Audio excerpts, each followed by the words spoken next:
Craig, Officer Sonny Kim came to work today on his day off. He was filling someone's shift for them. And then this call, his first call of the day, would tragically be his last.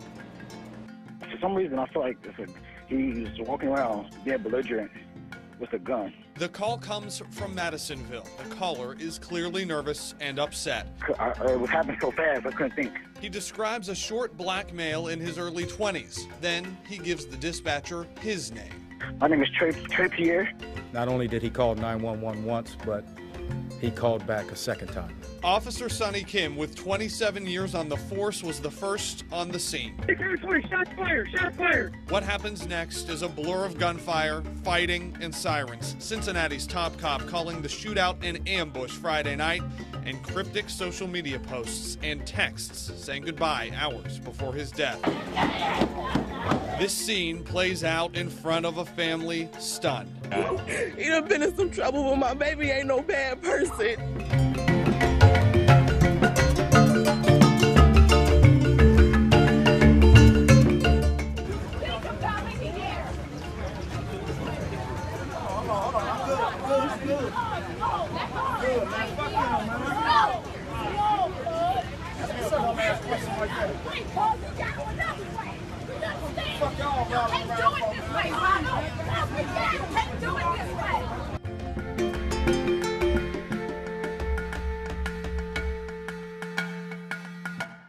We are following breaking news out of New Orleans. A manhunt underway there after a police officer was shot and killed. According to our affiliate there in New Orleans, the police officer from the New Orleans Police Department was transporting a suspect. The suspect grabbed the officer's gun and shot him in the head.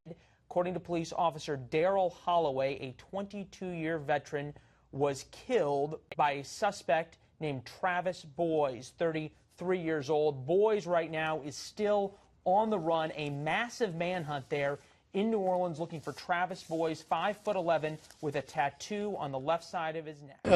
Today, shortly after 9 o'clock in the morning, on the 7100 block of North 60th Street, in the parking lot just north of the apartment complex, two plainclothes Wauwatosa police detectives and one uniformed Wauwatosa officer were following up on a burglary in that city.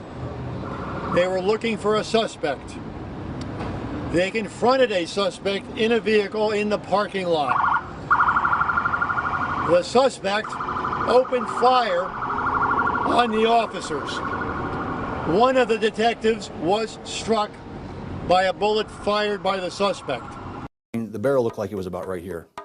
And like I said, temporarily went blind and deaf because of it. 7-year Cleveland police officer Billy Edwards talks publicly about a day he will never forget. January 21st, he was in a scuffle with a robbery suspect when the man pulled a gun and fired a shot, narrowly missing him. This photo shows just how close it was, leaving burn marks on his face. It's an image that probably lasted a split second, but it seemed like an hour. And it was almost like I couldn't do anything about it. It was in my face, and whatever happened, thank God, I got out of the way in time. Around 5 p.m., officers responded to a call about a burglary at a home on East 61st Street. Police say the suspect had already fired a shot at the 82-year-old homeowner who came home during the burglary. Investigators say about an hour and a half later, Officer Edwards and his partner saw the suspect's vehicle in a driveway on Riddell Avenue. They say 37-year-old Ellis Tiller then jumped out of the passenger side and fired when Edwards caught up with him. The partner continued to struggle with him, and eventually we were able to win, thank God. Monday, Tiller was sentenced to 20 years behind bars. Officer Edwards says he forgives him, but finds it harder to forgive bystanders on the street who were shouting vulgarities and taunting him, even though he never fired a shot. Every day, cops are victims of racial harassment, taunting, vandalism, assault, and sometimes even death. Hi, this is Colin Flaherty. I'm the author of Don't Make the Black Kids Angry. Here we talk about black mob violence, black on white crime, the knockout game, all without racism, without rancor, without apology. When I finished the first draft of my book, Don't Make the Black Kids Angry, it was a really big book, 950 pages, way too big, so I had to cut it in half. But the one part I absolutely didn't touch were all the stories about black mob violence and black on cop violence. All directed at cops. There's an enormous amount of it going on out there. It's been happening for a couple of years. I've been talking about it for a couple of years. I documented it not just in my book with lots of links, lots of videos. I have over 50 videos of this on my YouTube channel. This is now a routine part of the job. Cops are surrounded. Whenever they roll into a black neighborhood, they're surrounded, taunted, harassed. People throw bottles, rocks. Earlier this week, I did two talk radio shows this week with former cops. One in New Orleans with a guy named Lou Magri. He started the police officer union in New Orleans more than a few years ago. And I did another show with a former cop in South Carolina. She was a cop in New York. And I asked them something I've asked pretty much every talk show host I've been on with over the last few months. Where are the cop unions? Where are the police officers' organizations? The Federal Order of Police, it goes under Fraternal Order of Police. They go under different names in different towns. But it's the labor union. They are the ones who are supposed to be protecting their members. They've been sitting this out. They've been silent as their members have been put into increasing amount of danger on the job. But you know what? This week, Friday, in Louisville, a hero emerged. The head of the labor union, the cop labor union, cop association in Louisville released a letter. Let's give it a read.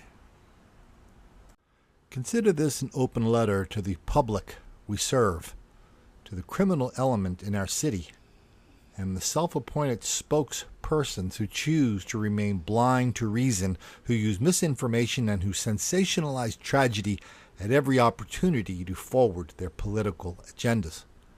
Know this: the members of River City FOP, Fraternal Order of Police, Lodge 614, who serve and protect Louisville every day, will no longer stand on the sidelines while anyone continues to assault and demonize us.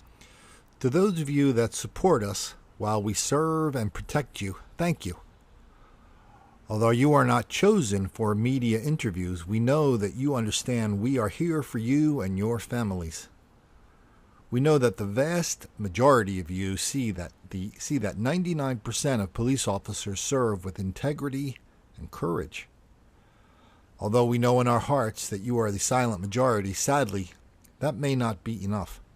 Soon, we may have to ask for you to rise with us against the small but very vocal group of people in our city who resist everything we all strive to attain: freedom, safety, and the ability to live our lives happily and without fear. To the criminal element in our community, we do not fear you. We are not your punching bag, and we will not simply stand by and accept your verbal or physical assaults. No matter what craziness occurs, we will always protect our citizens and ourselves. No matter how weak our criminal justice system, we will hunt you down again and again until they put you away or you go away.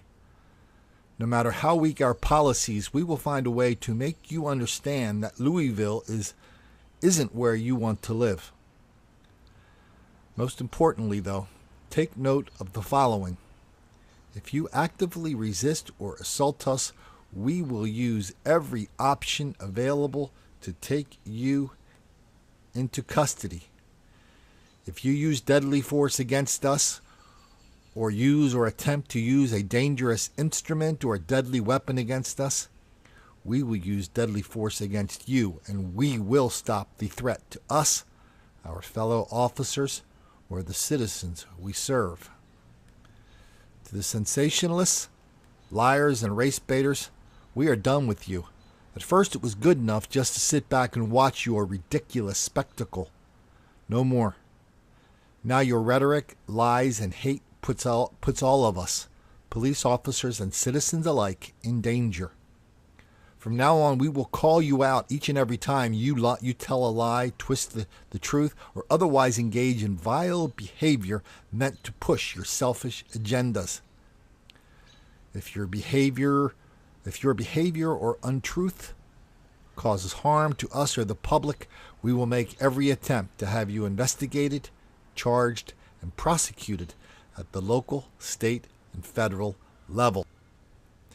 Your idiocy and lies are what caused the destruction in Ferguson and other cities around our country, and we won't be tolerating that here. We watched in shock most recently as some of you flat out lied to the media after a critical incident here in Louisville. Many in the media are self-serving too, and we watched as they stood on the sidelines and fanned the flames for financial gain. It is obvious to nearly everyone that you were attacking and lashing out at the police instead of attacking the real problem, those who commit crimes in our city and those who enable the criminal element. Are you not paying attention to what is happening around the country? As police are disempowered, the predominantly minority areas of cities, including Louisville, are suffering at the hands of killers and violent felons. Yet you continue to attack law enforcement. Your attacks can't stop the truth from shining through. The truth is that every day there are millions of encounters during which police officers interact peacefully with all kinds of people, even during very difficult circumstances. Your flawed logic and lack of reason regarding events that occur in our society makes you appear stunningly inept. Let me help you. All citizens in Louisville, regardless of race, creed, color, gender, or national origin, have the same rights and responsibilities. No one gets a separate set of rules. Politicians may fear you and your tactics. We do not. You and those you enable must abide by the law and comply with law enforcement like everyone else. If you refuse to comply, or even worse, attack a law enforcement officer, expect to be met with force. Your ridiculous demands and anti-law enforcement attitude has reached a level that is unacceptable. You want our attention? Well, you have it. Consider yourselves on notice. We challenge you to have the same integrity and dedication to serving the community that you say you seek in the police. We already have it. You need to get it.